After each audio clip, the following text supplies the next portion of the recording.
parlent aux communes. Les communes parlent aux communes. Room service. En cette fin d'année 2013, direction Dijon pour se réchauffer. La ville organise la 14e édition du festival Les Nuits d'Orient. Le démarrage a eu lieu mercredi. Et on a jusqu'au 15 décembre pour profiter de cette fête. Des plus de 70 manifestations prévues. Focus sur cet événement avec Christine Martin, adjointe au maire. Bonjour. Bonjour. Ça y est, on est bien parti, non? Globalement, on est vraiment bien parti. Nous avons déjà eu la joie d'inaugurer quelques expositions qui prennent place dans ce festival pluridisciplinaire.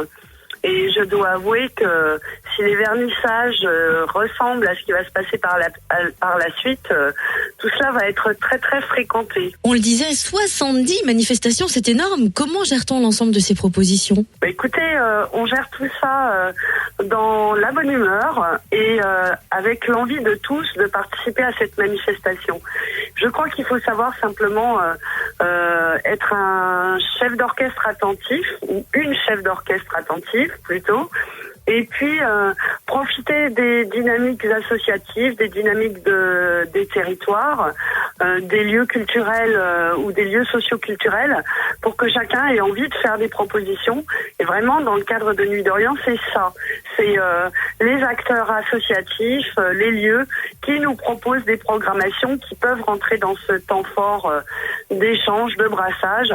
Et donc, à nous de construire une programmation avec toutes ces propositions et d'y ajouter notre petit grain de sucre. Il y en a peut-être certaines où vous vous dites « Ah, il faudrait mettre un peu plus l'accent dessus parce que c'est nouveau, ça rafraîchit. » Vous savez, choisir, c'est renoncer. C'est très compliqué parce que vous avez des manifestations qui sont construites avec les habitants qui ont une grande importance.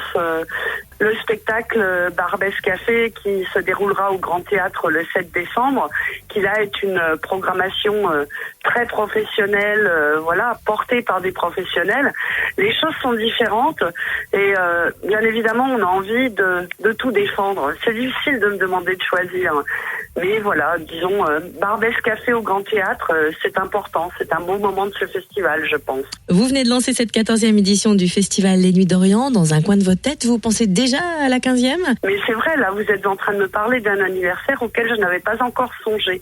Et vous me donnez déjà des idées, sans doute. Alors, pour profiter d'abord de cette 14e édition, où peut-on retrouver l'ensemble du programme ? Vous pouvez le trouver sur le site de la mairie de Dijon, sur le site de la ville de Dijon, également dans tous les lieux de culture dijonnais, dans les cafés, dans les galeries. Vous pouvez le trouver aussi à l'accueil de la mairie centrale, place de la Libération à Dijon. Bref, ce programme est disponible partout. Mais surtout, j'ai envie de dire une chose aux auditeurs, c'est un moment de partage, c'est un moment de chaleur au cœur de l'hiver dijonnais. Venez, c'est un moment d'amitié et de fraternité et vraiment profitez-en. Les artistes sont là, les habitants sont là avec nous pour proposer des choses agréables, intelligentes et généreuses.